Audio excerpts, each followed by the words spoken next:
Val.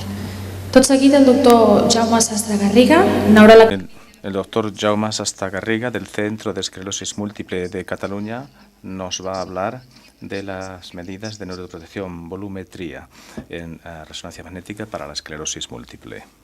Irene, buenas tardes. Gracias, Irene, buenas tardes.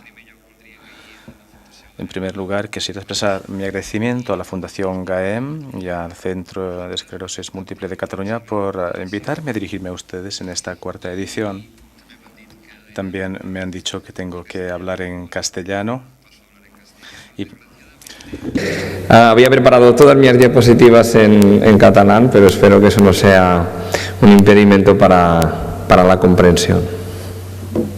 Por supuesto, también hay muchas palabras en inglés, porque como ha dicho la doctora Catafao, es el latín de nuestros días. Entonces, mi charla es acerca de la volumetría por resonancia magnética en esclerosis múltiple y su capacidad para medir posiblemente la neuroprotección. Este es el esquema de mi charla. Voy a hablar de la volumetría. En realidad, la palabra que usamos habitualmente es medición de atrofia cerebral, aunque no es del todo correcto. Las primeras diapositivas van a ser intentar transmitiros la relevancia de este problema, luego una definición, luego qué significa, qué implicaciones tiene el perder volumen cerebral, concretamente en los pacientes con esclerosis múltiple. Luego hablaremos de cómo evoluciona esta pérdida de volumen cerebral, cuáles son sus correlaciones clínicas, es decir, qué observamos en nuestros pacientes, y brevemente también me referiré al efecto que tienen los fármacos que tenemos ahora mismo para las personas afectadas, qué efecto tienen sobre estas mediciones de volumen cerebral, y también de los nuevos fármacos que tendremos en breve, los resultados que ya conocemos, algunos un poco preliminares, pero algunos de ellos ya han sido publicados. Cuando los neurólogos, o incluso cuando algunas personas que no son neurólogos o neurocientíficos oyen hablar del término atrofia, no les causa el mismo impacto que si yo les digo un paciente con esclerosis múltiple tiene tantas lesiones hiperintensas en T2. La atrofia muchas veces no tiene el impacto que tiene el hablar de lesiones, el hablar de captación de gadolinio, de rotura de la barrera hematoencefálica, algo que suena en las mentes de la gente como algo mucho más patológico. La atrofia a veces suena como las arrugas de la cara, ¿no? Algo que al final lo tenemos todos. Yo creo que no es así, que tenemos que cambiar esta idea. La atrofia cerebral es algo que obviamente forma parte del envejecimiento normal del individuo, pero fuera de unos límites es algo muy perjudicial. O es algo que nos tiene que alterar un poco el pulso, ¿no? Estamos acostumbrados a ver esta bandera, pensamos en, yo no soy catalán, pero bueno, pensamos en pan tomàquet, en sardana, en cosas tradicionales, y la verdad que la vemos y nos quedamos igual. Ver esta bandera, pues para los que son catalanes ya supone algo ciertamente diferente. Yo creo que lo que espero con esta charla es que, para bien o para mal, cuando oigáis la palabra atrofia cerebral, no penséis en la primera, sino en la segunda. Os despierte algo más. ¿Qué es la volumetría cerebral? La volumetría cerebral es, dicho en mis palabras, es un conjunto de técnicas. Hay diferentes técnicas, diferentes softwares que nos permiten medir el volumen de estructuras del sistema nervioso central, encéfalo y médula, de manera conjunta, en cierta manera como si yo pusiera el cerebro en una bolsa y lo pesara, o por áreas y recortara trocitos, o bien punto a punto, como si realmente quisiera saber ese punto del cerebro, qué probabilidad tiene de estar atrófico en las personas con esclerosis múltiple comparada con otro.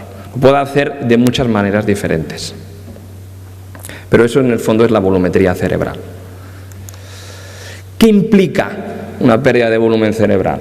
Pues la pérdida de volumen cerebral habitualmente yo la interpreto como pérdida de tejido cerebral, axones y mielina. Esa es mi interpretación habitual. Veremos que no es del todo así. Eso es lo que llamamos atrofia y lo acabaremos interpretando como discapacidad definitiva, fija.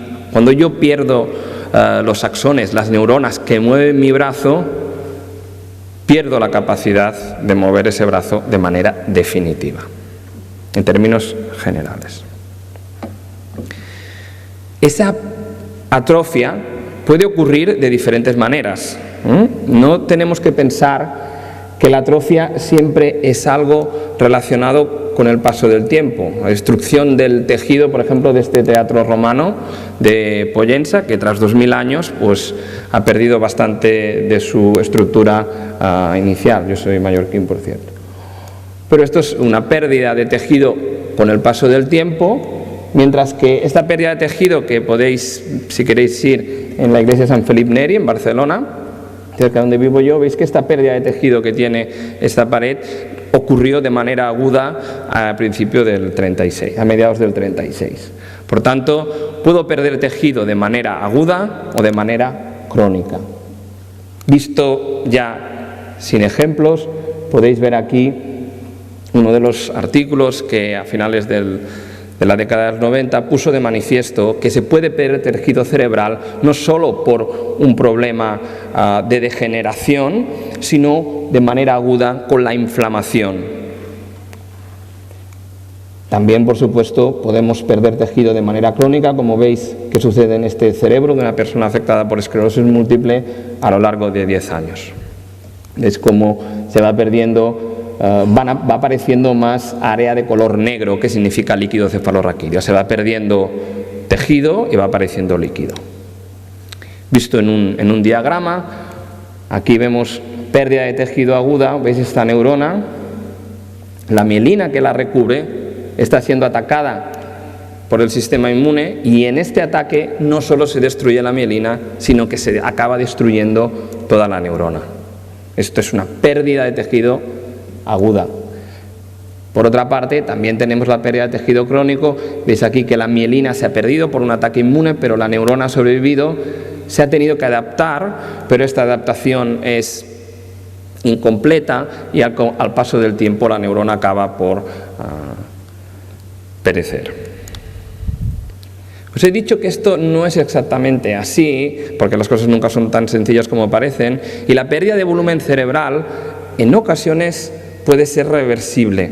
Porque yo lo que estoy midiendo no es solo el tejido, estoy midiendo, el cerebro obviamente es como pasa con las latas de tomates que te ponen peso neto y peso escurrido. En este caso el cerebro contiene mucho líquido. Entonces, os pongo el ejemplo, estas son unas imágenes del doctor Alex Rovira. Como veis, esto es un caso bastante grave, de una forma de desmielinización, bueno, tipo esclerosis múltiple, pero casi podríamos decir tipo EAD, una enfermedad aguda, básicamente. Entonces, esta persona, pues a lo largo de estos 3 meses, veis cómo desarrolla una muy importante atrofia cerebral. Pero resulta que al cabo de un año, esta atrofia cerebral se ha recuperado. Pero lo que ha sucedido aquí simplemente es que para tratar este episodio hemos tenido que dar muchos antiinflamatorios, corticoides, y lo que ha sucedido es que, en cierta manera, el antiinflamatorio ha quitado la hinchazón del cerebro y hemos perdido ese líquido y nos ha dado la falsa impresión que lo que perdíamos era cerebro, pero en realidad lo que perdíamos era el líquido que se contenía en él. Por tanto, no siempre que observamos una pérdida de volumen corresponde a pérdida de tejido. Y eso tiene una repercusión y lo veremos más tarde. En general, cuando observamos una pérdida de tejido, como he dicho, atrofia cerebral, pensamos en discapacidad fija, en discapacidad permanente. Esa es la correlación que hacemos. En esclerosis múltiple eso lo contraponemos a la presencia de lesiones, como veis todas estas lesiones agudas captantes de gadolinio aquí, y que si se hallan en áreas elocuentes producen los síntomas típicos de los brotes. Cuando esas lesiones desaparecen, la sintomatología del brote también desaparece. Esa discapacidad relacionada con la presencia de lesiones nuevas es reversible. Ese es el contrapunto, la discapacidad reversible causada por lesiones, discapacidad fija causada por atrofia.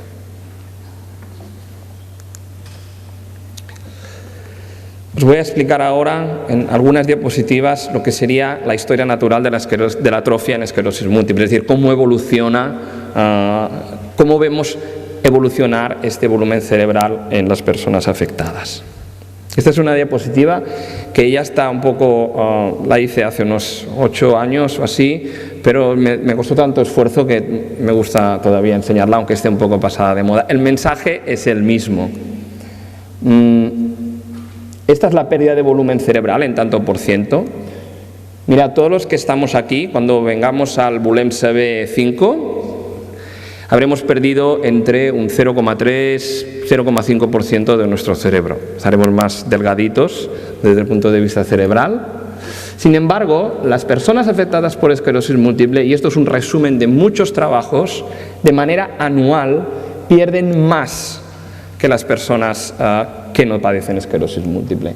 La verdad que decir una cifra aproximada es difícil, porque los estudios se han hecho con diferentes técnicas, con diferentes poblaciones, pero podríamos estar hablando de aproximadamente el doble.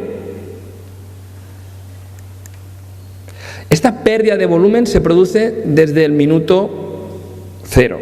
Este estudio que lo hemos hecho en el Centro de Esclerosis Múltiple de Cataluña, con Francisco Pérez Miralles, es el que ha analizado estos datos. En pacientes con un primer brote, hemos mirado una resonancia magnética en el momento del primer brote y al cabo de 9 meses. Al cabo de 9 meses, los pacientes que desarrollan esclerosis múltiple en el seguimiento tienen mucha más pérdida cerebral que aquellos que no hacen un segundo brote, y por encima de los valores que que corresponderían a controles. Por tanto, ya desde el primer momento hay esta pérdida cerebral. Y aquellos pacientes que más pierden son los que tienen más riesgo de que su enfermedad vaya mal. O sea que se pierde desde un principio y esa pérdida tiene repercusiones en el futuro.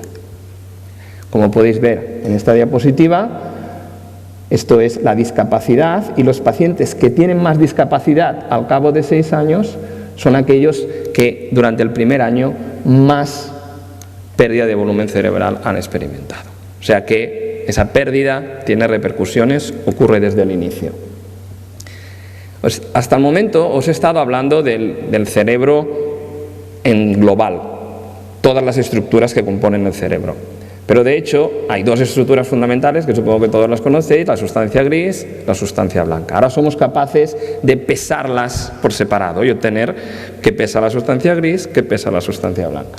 Aquí veis una gráfica sencillita, y lo que hemos visto en diferentes estudios, este es un estudio de Catherine Dalton, de Queen Square, que lo más importante es la sustancia gris, es la pérdida de sustancia gris la que es más importante, más que la de sustancia blanca en esclerosis múltiple. Y eso es un foco muy importante de investigación ahora mismo. Otro tema que está muy en boga actualmente, y eso es por la gran disponibilidad, por la disponibilidad que tenemos ahora comparado con hace 20 años de aparatos de resonancia magnética, es que cada vez vemos más personas que se han hecho una resonancia magnética por un dolor de cabeza, por un traumatismo, y en esa resonancia magnética se han descubierto lesiones de esclerosis múltiple típicas, cada vez más. Esa persona no ha tenido nunca ningún síntoma. Sin embargo, en este estudio muy reciente, como veis un tema muy candente, lo que se ha visto es que las personas que tienen lesiones pero que nunca han tenido ningún síntoma, es decir, pre-esclerosis múltiple, ya hay más atrofia cerebral que en los controles, y muy similar a los que ya tienen una esclerosis múltiple declarada, y que esta atrofia se correlaciona con su rendimiento en tests cognitivos, neuropsicológicos. Por tanto, empieza, he dicho el minuto 0, no, antes, en el calentamiento del partido. Tiene una repercusión a corto plazo, pero obviamente también a largo plazo, como vemos en este estudio, estos son pacientes con esclerosis múltiple remitente recurrente. Y ya se estudiaron estos pacientes durante un periodo de 2 años y luego se volvió a mirar a estos pacientes al cabo de 8 años para ver cómo se encontraban en términos de discapacidad. Y se vio que, aparte del número de brotes que habían tenido durante este periodo, la evolución de la atrofia cerebral era el otro marcador que era capaz de predecir cómo se encontrarían en términos de discapacidad. Y, otra vez, en estos grupos de pacientes, es la sustancia gris la que aporta más rendimiento. La sustancia blanca parece tener menos capacidad de inducir discapacidad que la sustancia gris, al menos en esclerosis múltiple. No solo en peso o separando sustancia gris y sustancia blanca, sino también con una técnica que se llama morfometría basada en vóxeles, en la que estudiamos cada punto del cerebro y vemos qué probabilidad hay de que ese punto esté atrofiado en una persona con esclerosis múltiple comparado con un control. No ya en global, sino estructura a estructura. Y lo que hemos visto es que hay estructuras del cerebro que se atrofian específicamente en personas con esclerosis múltiple y que, como es el caso, por ejemplo, del área, esto es un trabajo que hemos hecho con David Matash del King's College en Londres, que hay estructuras del cerebro, como esta que veis aquí en el área motora, que se afectan predominantemente en personas con esclerosis múltiple y que se correlacionan con su discapacidad. Esto solo para que no nos olvidemos nunca de las personas con primaria progresiva, también se puede ver en este grupo de personas. Siempre tenemos tendencia a hablar más de las personas que hacen brotes, por ser menos frecuentes nos olvidamos a menudo de las primarias progresivas. Otro punto importante en medición de atrofia es la médula espinal. También la atrofia de la médula espinal se ha visto que correlaciona con la discapacidad y aporta a la medición del volumen cerebral. De manera independiente nos ayuda a conocer el impacto que ha tenido la enfermedad sobre esta persona.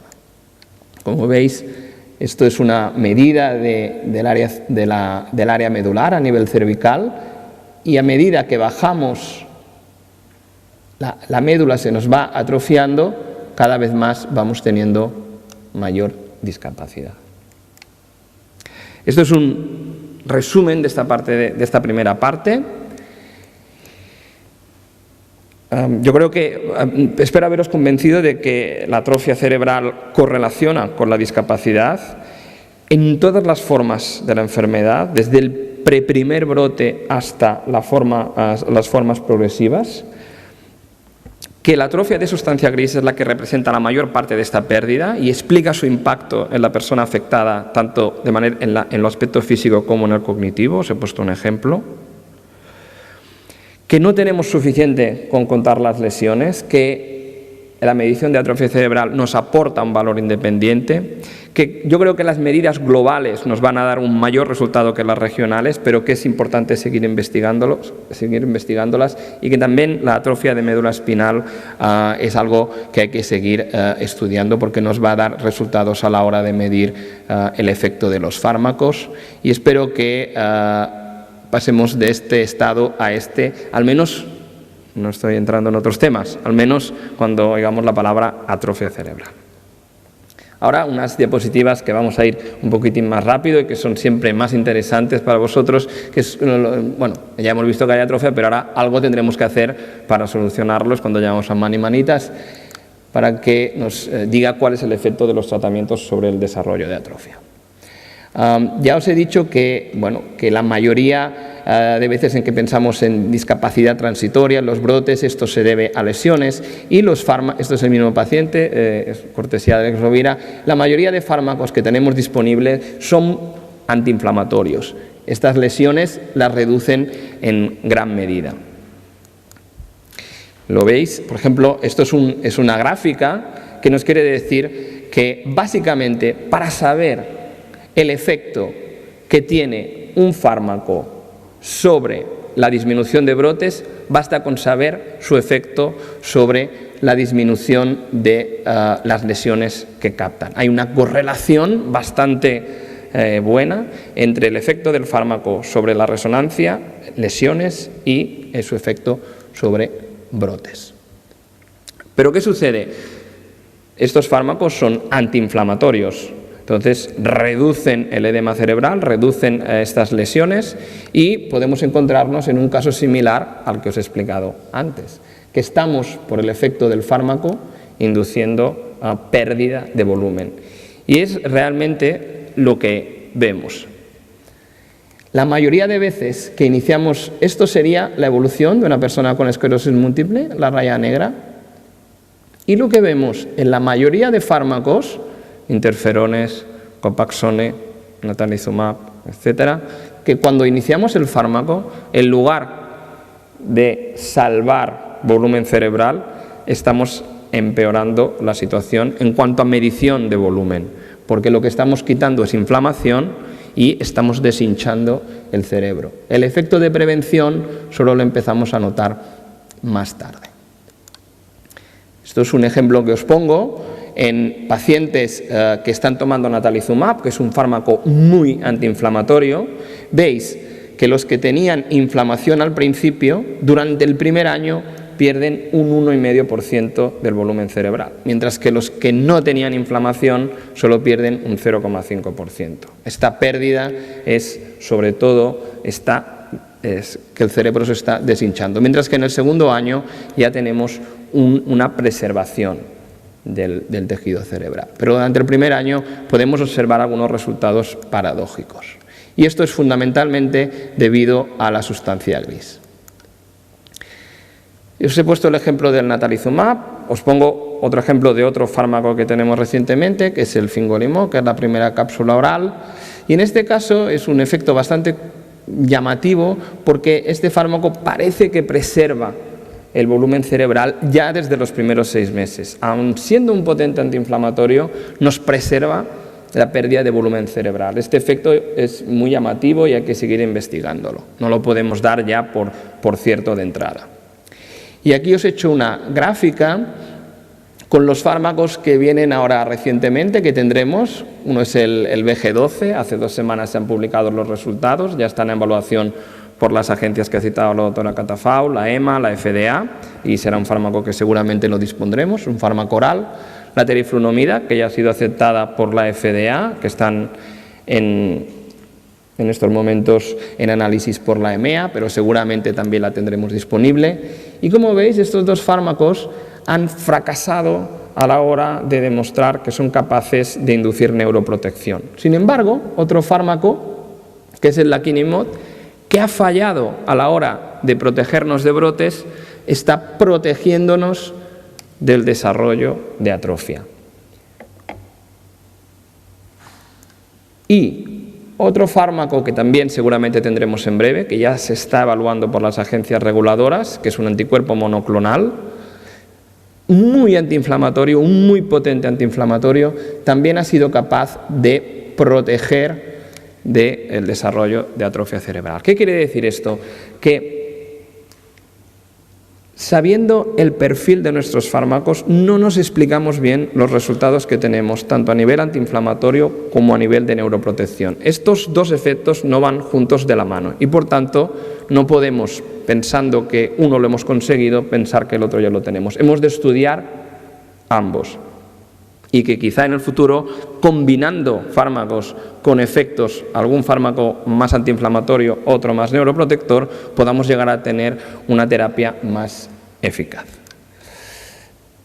Por tanto, ya termino. Yo creo que os he mostrado que los inmunomoduladores de primera línea, el interferón, el Copaxone, no han podido demostrar de manera consistente un efecto positivo sobre la atrofia, probablemente por este efecto de pseudoatrofia, que también afecta sobre todo a uno de los fármacos que tenemos a nuestra disposición, que es el natalizumab. Que los fármacos orales que van a llegar en breve, el VG12, la teriflunomida, tampoco han podido demostrar consistentemente un efecto positivo sobre la atrofia, mientras que otro que tiene un efecto bastante moderado, bastante límite, diría yo, sobre los brotes, sí que ha demostrado tener un efecto positivo sobre la atrofia. No quiero llamarle neuroprotector. Por último, dos fármacos muy potentemente antiinflamatorios sí que a la vez han demostrado tener un efecto protector sobre el desarrollo de atrofia. Por tanto, quiero concluir que las medidas de atrofia nos aportan una información diferencial sobre el perfil de eficacia de nuestros fármacos, al que aportan las medidas de brotes y las lesiones por resonancia magnética. Por tanto, a la hora de medir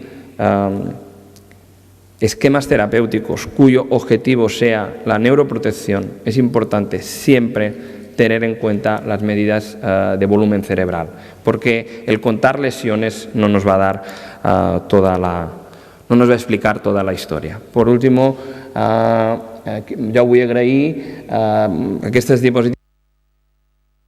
Estas diapositivas muestran que este es un trabajo de muchas personas. Yo soy aquí el cantante y no es que lo haga en playback, sino que todas las diapositivas son el esfuerzo de mucha gente, la doctora Anca Vidal Jordana, el doctor Pérez Miralles, Alex Rovira y mi jefe y amigo el doctor Javier Montalbán y todos los compañeros del CEMCAT. Muchas gracias a todos ustedes por su atención, a todos vosotros por vuestra atención.